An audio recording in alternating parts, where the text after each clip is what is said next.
It's a mystery that's gripped the nation for decades. Did a dingo take baby Azaria Chamberlain from her family's campsite near Uluru in 1980? Officially, the answer is still up in the air, despite the exoneration of her parents. Now Azaria Chamberlain's father is pushing for a fourth inquest to close the case once and for all. Yeah, dingo. Kids, come here quickly. Go on. Lindy and Michael Chamberlain were camping at Uluru in August 1980 when their 9-week-old baby Azaria disappeared. Good girl. What happened to Azaria Chamberlain fascinated and divided the Australian public. 8 years after her disappearance, a film, Evil Angels, was released and reignited debate. This innocent family was subject to this horrendous event where a wild animal took their child, and what was revealed then was the dark underside of the Australian psyche. A widespread search around the base of Uluru failed to find baby Azaria. Lindy Chamberlain raised the alarm after going to check on her daughter, who'd been sleeping in the family's tent. She saw what she described as the shoulders and lower neck of a dingo coming out of the tent entrance. Upon entering the tent, she saw the baby's blanket scattered around the floor.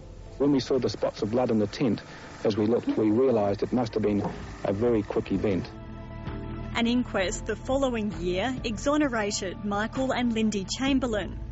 Coroner Dennis Barrett found they were in no way responsible for their daughter's death.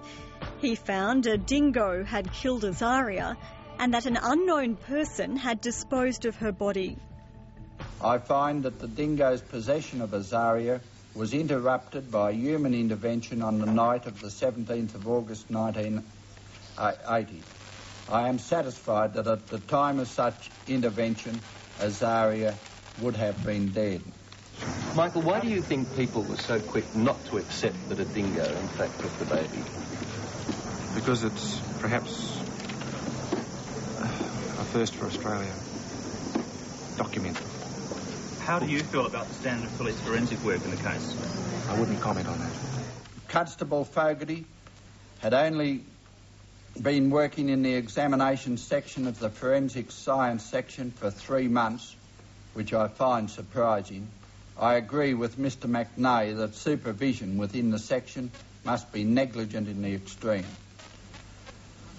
That she had been taught none of the principles of scientific objectivity is even more alarming, although understandable when her superior appears to be also ignorant of such a basic quality. In short, you're glad it's all over. Wouldn't you think so? But it wasn't over. A second inquest was held on the basis of new evidence, and Lindy Chamberlain was convicted of murder. Look, I think the Chamberlain case was a watershed case in Australian legal history. It represents, in the end, an appalling miscarriage of justice. Lindy Chamberlain spent 3 years at the Darwin Correctional Centre. But in 1986, Azaria Chamberlain's matinee jacket was found at the base of Uluru. Lindy Chamberlain was released from jail and her murder conviction subsequently quashed. The Chamberlains hoped a third inquest in 1995 would put the matter to rest. Well, I think that they want this to be the final chapter so they can complete the grieving process. I think at the end of all this, they'd like a big apology from the Northern Territory Government, which still hasn't come, and they would also like to have the opportunity of holding a memorial service and perhaps even putting a plaque in his room. But the coroner said he couldn't determine exactly how Azaria Chamberlain died and returned an open finding. Azaria's death certificate is still inconclusive. The Chamberlains are now pushing for it to be officially recognised that a dingo killed their daughter. If it wasn't murder, and we've disproved all the scientific evidence that convicted them, if it wasn't murder, then a dingo must have done it. And if I were them, I would say, yes, I want it on record that the dingo took the baby, and they're going for that now. Malcolm Brown, a senior reporter with the Sydney Morning Herald, has covered the case from the beginning. He was so upset when Lindy Chamberlain was found guilty of murder, he was compelled to tell the jury what he thought of them. Do you find the accused Alice Lynn Chamberlain guilty or not guilty of murder? Guilty. The moment was reimagined in the 1988 film Evil Angels. Yes.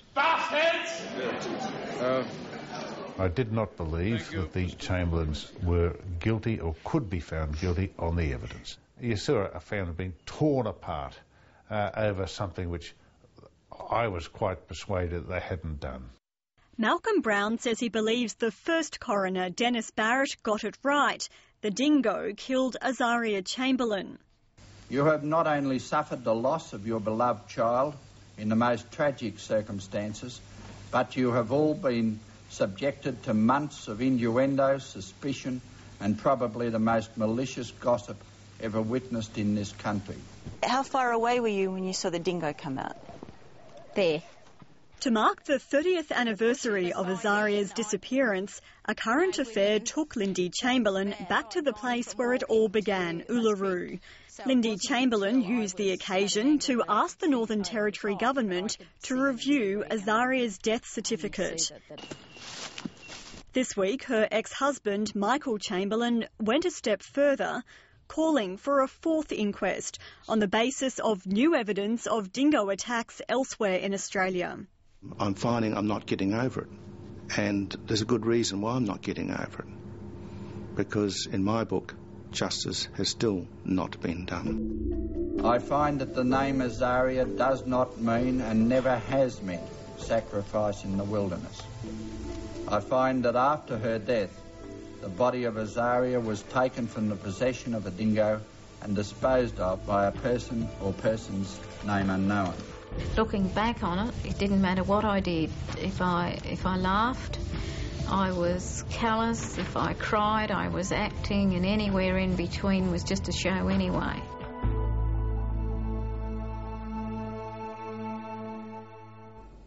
Alison Middleton reporting.